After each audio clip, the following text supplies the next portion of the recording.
చదువు చాలు జ్యోతి, ఇక ఇంటి పనులు నేర్చుకో. అమ్మా, దయచేసి నా పుస్తకాలు తీసుకోకండి. ఈ చీర నగలు నీకోసమే. నీ పెళ్లి సంబంధం ఖాయమైంది. చూడు, నువ్వెంత అందంగా ఉన్నావో, మహాలక్ష్మిలా ఉన్నావు. జ్యోతి, ధైర్యంగా ఉండు తల్లి. ఇది నీ కొత్త జీవితం. జ్యోతి, పద. ఇదే మన ఇల్లు. ఇక నుండి మనం ఇక్కడే ఉంటాము.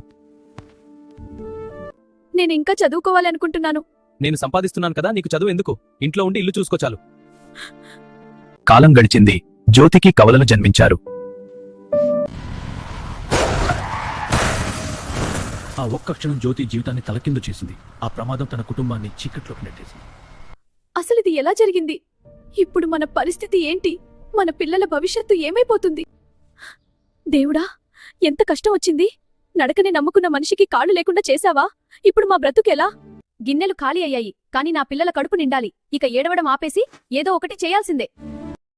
మరుసటి రోజు నుండే జ్యోతి పని వెతుక్కుంటూ బయలుదేరింది. కాని తన దగ్గర ఎలాంటి పెద్ద డిగ్రీలు లేకపోవటంతో వెళ్ళిన ప్రతిచోటా నిరాశే ఎదురైంది. ఎంత తిరిగినా ఎవరూ తనకు పని ఇవ్వలేదు.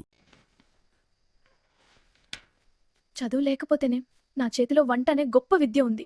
నా పిల్లల్ని ఆకలితో పడుకోనివ్వ. చదువు లేదని ఆగిపోతే నా కుటుంబం రోడ్న పడుతుంది. ఇప్పుడు నా వంటే నా పెట్టుబడి, నా కష్టమే నా బలం. నా బిడ్డల భవిష్యత్తును నేనే నిర్మిస్తాను.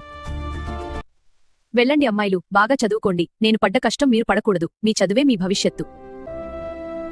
చూశారా అండి, మన కష్టానికి ఫలితం దక్కింది. మిమ్మల్ని మంచి ఆసుపత్రిలో చేర్పించగలిగాను. త్వరలోనే మీరు పూర్తిగా కోలుకుని ఇంటికి వచ్చేస్తారు.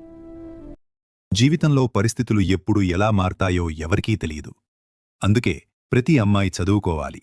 తన కాళ్ల మీద తాను నిలబడాలి. ఆర్థిక స్వతంత్రం కేవలం అవసరం మాత్రమే కాదు, అది ఒక భద్రత.